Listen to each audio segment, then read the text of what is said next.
আল্লাহি ওয়া বারাকাতুহু। যারা এদিকে ওদিকে আছেন, খুব অল্প সময় আওলাদে মুজাদ্দিদে জামান ফুরফুরা দরবার শরীফ থেকে হুজুর কেবলা তিনি এসেছেন। খুব অল্প সময় মধ্যে তিনি এসে যাবেন।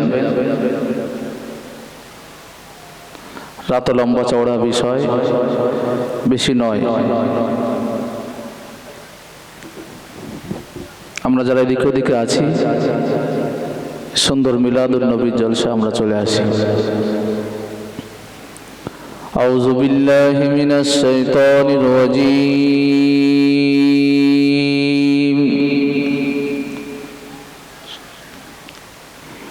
বিসমিল্লাহির রহমানির রহিম।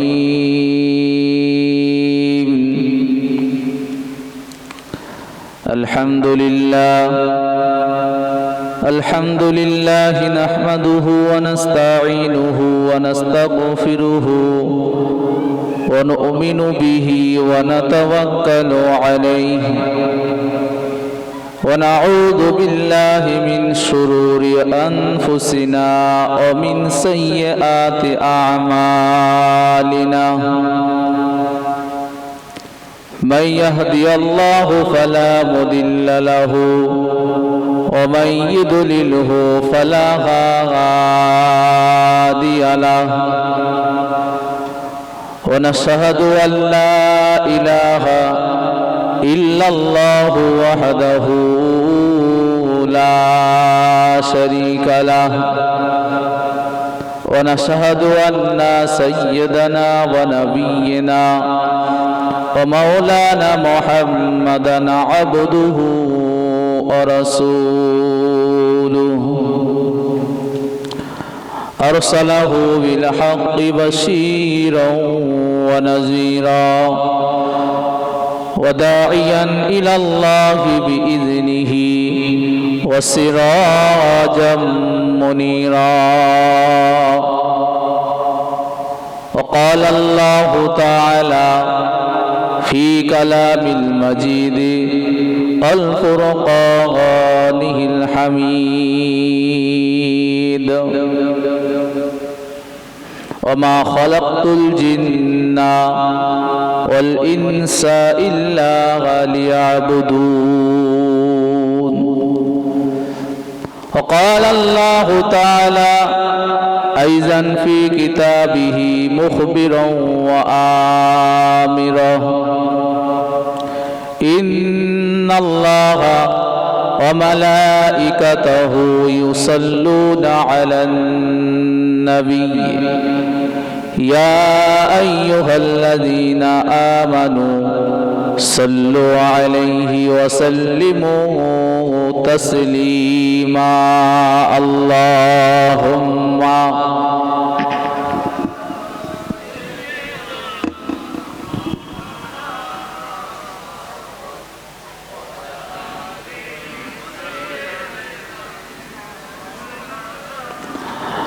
اللهم صل على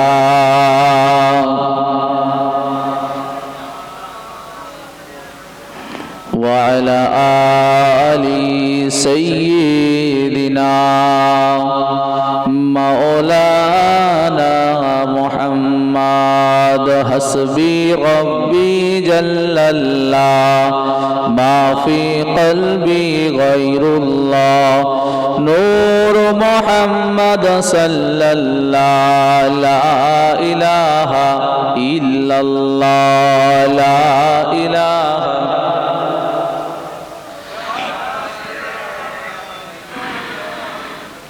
محمدٌ رسول الله. سبحان الله الحمد لله لا إله إلا الله. سبحان الله الحمد لله لا إله. হাবিব রহমান মাহবুব সুবহান মুহাম্মদুর রাসূলুল্লাহ সুবহানাল্লাহ আলহামদুলিল্লাহ লা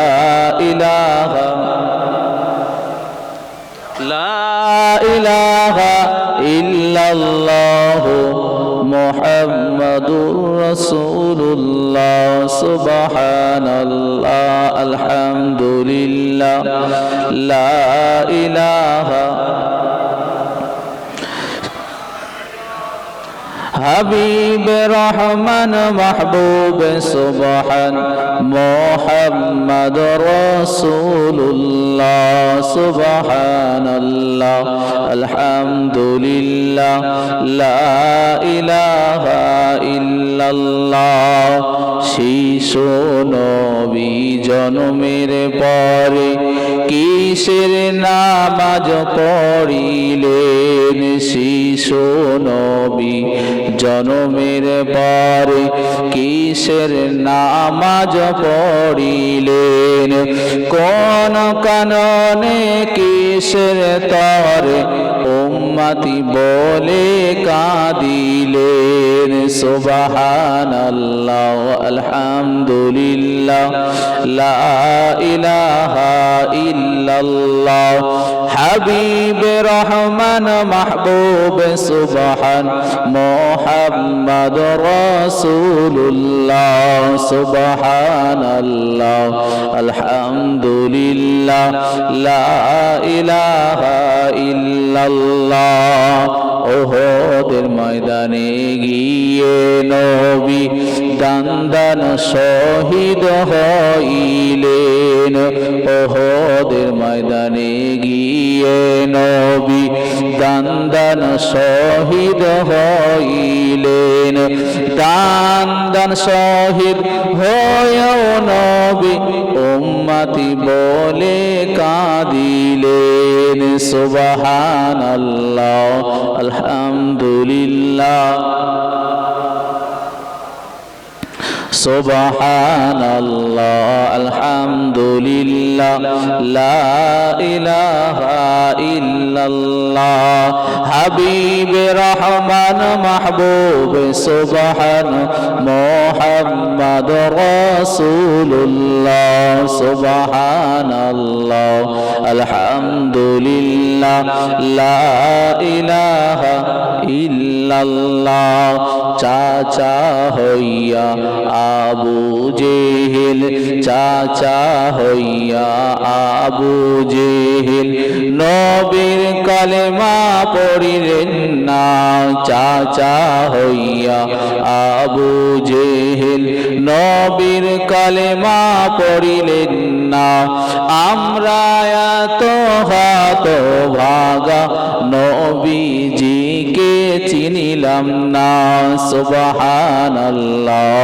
আলহামদুলিল্লাহ লা ইলাহা ইল্লাল্লাহ সুবহানাল্লাহ আলহামদুলিল্লাহ লা ইলাহা ইল্লাল্লাহ হাবিব রহমান মাহবুব সুবহান মুহাম্মাদুর রাসূলুল্লাহ লা ইলাহা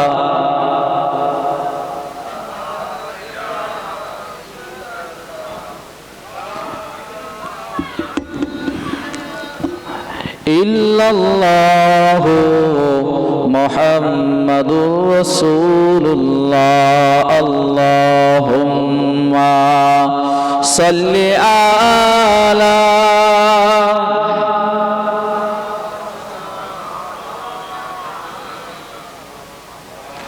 ওয়া আলা আলি সাইয়্যিদিনা সাল্লাল্লাহু আলাইহি ওয়াসাল্লাম। সমগ্র প্রশংসা সেই মহান রব্বুল আলামিনের দরবারে, আল্লাহ পাকের দরবারে লাখ কোটি শুকরিয়া জানাই। পবিত্র শাবান মাসেতে একটা বরকতপূর্ণ চাঁদ, এই মাসেতে আপনাকে আমাকে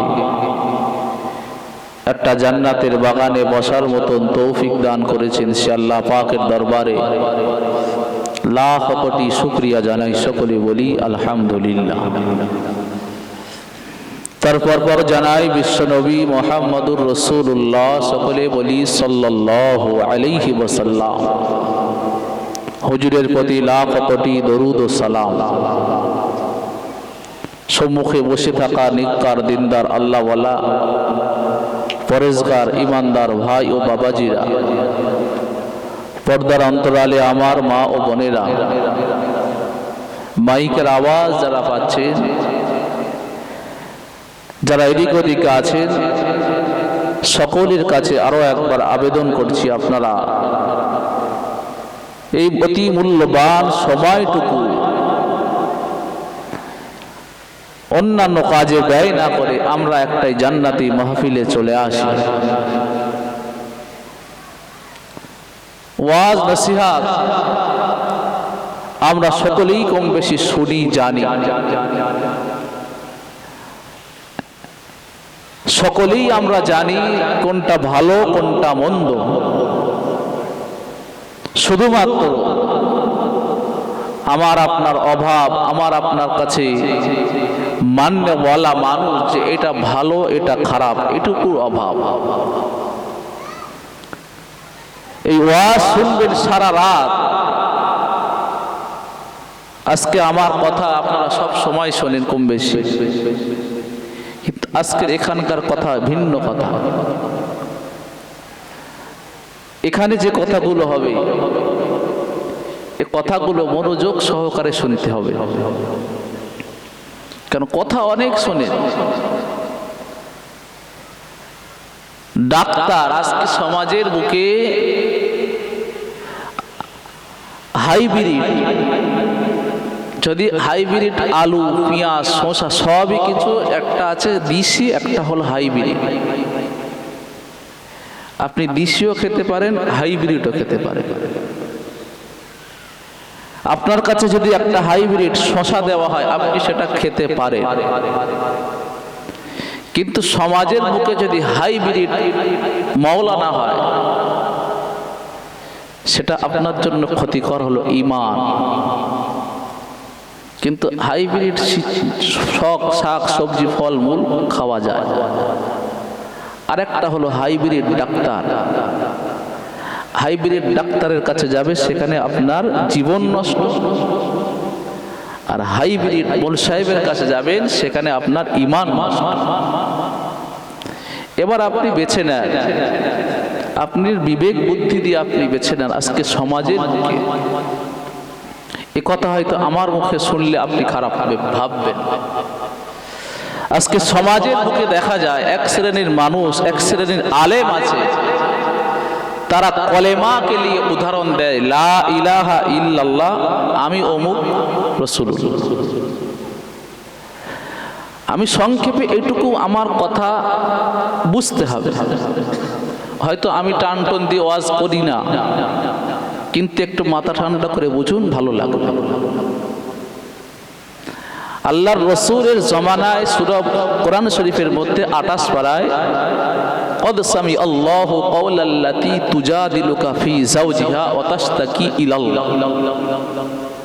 ওই সব আলেমদেরকে, যেহেতু এখানে এ হচ্ছে আলেমদেরকে উদ্দেশ্য করে বলা হচ্ছে, আল্লাহর রাসূলের জামানায়, এটা ভালো করে বুঝবেন, উদাহরণ সব জিনিস দিয়ে দেওয়া যায় না।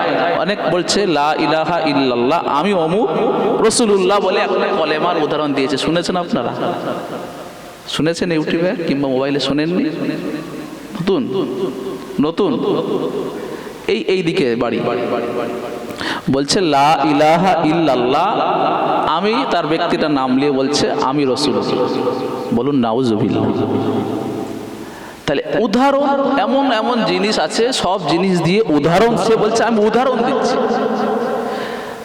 তার ব্যাখ্যায় আল্লাহ রসুলের জামানায় খাওলা বিনতে সালাবা একজন মহিলা আল্লাহ রসুলের কাছে আসলেন, ইয়া রসুল আল্লাহ, ইয়া হাবিব আল্লাহ।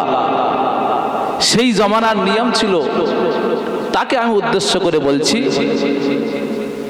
সেই জমানায় কোনো স্বামী তার স্ত্রীর হাতটা ধরে বললে, যদি বলে তোমার হাতটা আমার মায়ের মতো, কি বলছি বুঝতে পারছেন? কোন ব্যক্তি, সকলে বিবাহিত পুরুষ মহিলা, আল্লাহর রসুলের জমানার আগের থেকে যে কোনো স্বামী যদি তার স্ত্রীর কোনো অঙ্গের সঙ্গে কিংবা তার স্ত্রীকে তার মায়ের সঙ্গে তুলনা করে, ধরুন তার স্ত্রীকে বলল তোমার হাতটা আমার মায়ের মতো, তোমার মাথার চুলগুলো আমার মায়ের মতো, তোমার দেহের গঠনটা আমার মায়ের মতো, তোমাকে আমার এক কথায় স্ত্রীকে যদি বলে তোমার দেহের আকৃতিটা আমার মায়ের মতো, তার জন্য সেই জামানায় স্ত্রীটা তার জন্য হারাম হয়ে যায়। কত কঠিন এবার বুঝুন। তার জন্য সেই স্ত্রীটা হারাম, তার সঙ্গে মেলামেশা বন্ধ। আমার মুসলমান ঘরের ছেলে মেয়েরা, আজকে সমাজের বুকে এক শ্রেণীর হাইব্রিড মাওলানা বার হয়েছে, এক শ্রেণীর হাইব্রিড মাওলানা তারা বার হয়েছে। লা ইলাহা ইল্লাল্লাহ বলে, কলেমা শরীফ নিয়ে লা ইলাহা ইল্লাল্লাহ বলে, আমার নাম দিয়ে অমুক রাসূলুল্লাহ বলে তারা চালিয়ে দিচ্ছে, উদাহরণ দিচ্ছে কোন একটা ব্যাখ্যার বিষয়। তাহলে তোমার উদাহরণস্বরূপ তোমার যদি বলা হয় ওই জামানার সঙ্গে আজকে তুলনা করে দেখো, সেই মহিলা রসুলের কাছে বিচার চাইতে আসলেন, ইয়া রাসূলুল্লাহ, ইয়া হাবিবাল্লাহ, আমার স্বামী বলল আমার দেহের গঠনটা আমার ঠিক মায়ের মতো। আল্লাহ রাসূল সাল্লাল্লাহু আলাইহি সাল্লাম বললেন, সেই জামানার নিয়ম অনুযায়ী স্বামী স্ত্রী তার জন্য তালাক হারাম, মেলামেশা বন্ধ। বিচার চাইতেছিলেন কি হবে, কি হবে। এই ব্যাখ্যার অনুযায়ী আজকে সমাজে, আমি ওদিকটা যাচ্ছি না, আজকে সমাজের বুকে দেখা যায় এক শ্রেণীর মানুষ বেরিয়েছে আমার আপনার এই সাধারণ মানুষের ঈমান লুটে নেওয়ার জন্য। যদি আপনার মধ্যে কিঞ্চিত পরিমাণ, সামান্য পরিমাণ যদি এলেম থাকে, জ্ঞান থাকে, যতটুকু জানেন ততটুকু নিয়ে পড়ে থাকবেন। যে বোঝাতে আসবে বেশি কিছু বোঝাটার আপনার দরকার নেই। আল্লাহ আল্লাহ রসুল নিয়ে পড়ে থাকি। আমরা শেষ জমানার শেষ নবীর উম্মত, আখেরি জামানার আখেরি নবীর উম্মত। আল্লাহ রসুল সাল্লাল্লাহু আলাইহি ওয়াসাল্লাম বললেন, এই আমরা যে জামানাতে, যে সংরক্ষণে আমরা বসবাস করছি, এই সময়টা, এই জামানাটা বড় কঠিন জামানা।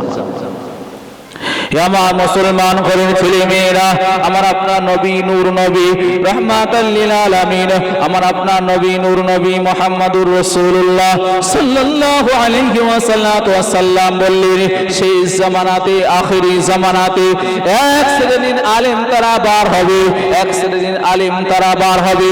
তাদের মুখে থাকবে নবী নবী, তাদের মুখে থাকবে কোরআন কোরআন, তার মুখে থাকবে হাদিস হাদিস, কিন্তু আসলে তারা মুসলমান নামে মুসলমান হয়ে থাকবে না। একে তারা হবে জাতিতে ইহুদি, তারা জাতিতে হবে ইহুদি, কিন্তু তাদের থাকবে লম্বা দাড়ি, তাদের থাকবে লম্বা পিরহান, তাদের থাকবে মাথায় সুন্নতি টুপি, তাদের থাকবে মুখ ভরা দাড়ি, তাদের থাকবে হাদিস কোরআনের জ্ঞান, কিন্তু তারা হবে জাতে ইহুদি। আল্লাহর রাসূল বললেন, ওই সব আলেম ওলামা থেকে তোমরা সাবধান হয়ে যাবে। যতটুকু জানি মূর্খ মানুষ, ততটুকু নিয়ে পড়ে থাকা আমার আপনার জন্য ভালো। নবীর এমন নবীর কথা বলো, দুটো জিনিস নিয়ে পড়ে থাকে, নবীর হাদিস, আল্লাহর কোরআন। পৃথিবীতে সর্বাধিক এমন একটা কিতাব, যেহেতু এই মাস চলছে শাবান মাস, এই শাবান মাস প্রথমেই বললাম হাইব্রিড মাওলানা। কিয়ামতের জমানা এমন একটা জমানা চলে আসবে, কিয়ামতের সময় একটা এমন একটা আসবে, যে জমানাতে আল্লাহর রাসূল বললেন, তোমরা এমন এমন কথা শুনবে তোমার বাপ দাদু 14 পুরুষ শোনেনি। সেই কথা তোমার সামনে যখন চলে আসবে, মনে করবে কিয়ামত খুব সন্নিকটে, কিয়ামত খুব সন্নিকটে। আপনারা নিজের মানুষ, কাছের মানুষ, যদি আমি আপনাদেরকে না বোঝাই, সব সময়ের জন্য বোঝাবো, যতদিন পর্যন্ত থাকবো দুটো হাত পা ধরেই বোঝাবো যে এইটুকু সময়, এই এত মুরব্বী মানুষ আছে, বয়স্ক মানুষ আছে, একটু বুকে হাত দিয়ে বলুন, আজ থেকে 15 বছর আগে কি 20 বছর আগে আপনারা শুনেছেন যে শবে বরাত করা যাবে না? শুনিনি। কিন্তু আজকের এক সমাজে, আজকের জামানায় দেখা যায় এক শ্রেণীর আলেম তারা বার হয়েছে, এক শ্রেণীর আলেম তারা বার হয়েছে, তারা বলে শবে বারাত করা যাবে না, হাত তুলে দোয়া চাওয়া যাবে না, হাত তুলে দোয়া চাওয়া যাবে না। তাদের কাছে একটা কোনো প্রশ্ন আপনি করতে যাবেন না, তাদের কাছে আপনি তর্কে বিতর্কে জড়াতে যাবেন না, তাদের কাছে একটাই কথা বলবেন, বাপ আমি যেটা করছি আমি আমারটা নিয়ে থাকি, বাপ তুমি যেটা করছো তোমারটা নিয়ে তুমি থেকে যাও, আমি যদি ভুল করে জাহান্নামে চলে যাই তাও আমার কোনো আপত্তি নেই, তুমি ঠিক করে তুমি জান্নাতে যাও তাও আমার কোনো অসুবিধা নাই। কিন্তু আজকে সমাজের মুখে দেখা যায় এক শ্রেণীর আলেম তারা বার হয়েছে, শবে বারাতের সময় কবর জিয়ারত করা যাবে না, শবে বারাতের সময় নামাজ পড়া যাবে না, শবে বারাতের সময় মিলাদ মাহফিল করা যাবে না, এসব করা সব বেদাত হয়ে থাকে। তাহলে তাদের কাছে আপনি প্রশ্ন ছুড়ে দেন, আল্লাহর দরবারে দুটো হাত তুলে দোয়া চাওয়াটা কি খারাপ? আমি তো দোয়া চাইছি, আমি তো গান বাজনা করি। যারা বলে শবে বারাতের সময় হাত তুলে দোয়া, শবে বারাতের সময় নামাজ পড়া যাবে না, ওই সব আলেমদেরকে বলবে যাও যাও যাও যাও, আমরা তো দোয়া করছি আল্লাহর দরবারে হাত তুলে, যাও চলে যাও। এমন করে মিলাদ মাহফিল উপলক্ষে বিভিন্ন জায়গায় মেলা হয়, এই মেলাটা বন্ধ করতে যাও, যাও যাও। অনেক জায়গায় সিনেমা হল আছে, ওই সব সিনেমা হলগুলো বন্ধ করে দাও, যাও যাও যাও। অনেক গ্রামে দেখা যায় অনেক মানুষ বিড়িখোর আছে, ওই বিড়িখোরদেরকে বিড়ি খাওয়া বন্ধ করে দাও, যাও যাও যাও। অনেক গ্রামে অনেক মানুষ আছে যারা মদ খায়, ওদেরকে মদ খাওয়া তুমি বন্ধ করে দাও। কিন্তু যেটা আমরা ভালো কাজ করছি, দোয়া চাইছি, এই দোয়ার বিরুদ্ধে এক শ্রেণীর মানুষ উঠে পড়ে লেগেছে, হাত তুলে তারা দোয়া করতে দেবে না। ঠিক না বল? বলো কথাটা ঠিক? ওরা যদি বলে দোয়া করা যাবে না, যদি বলে দোয়া করা যাবে না, বলে দোয়া যদি করা ভালো হোক খারাপ হোক সেটা তো পরের বিষয়, এটা বন্ধ না করে দোয়া করা যাবে না। এইসব বিড়ি খাচ্ছি, মদ খাচ্ছি, তাস খেলছি, জুয়া খেলছি, এইসবগুলো আগে বন্ধ করো, তারপরে আসবে দোয়া করা যাবে কি না যাবে, আলেম ওলামাদের সাথে বসে দেখা যাবে।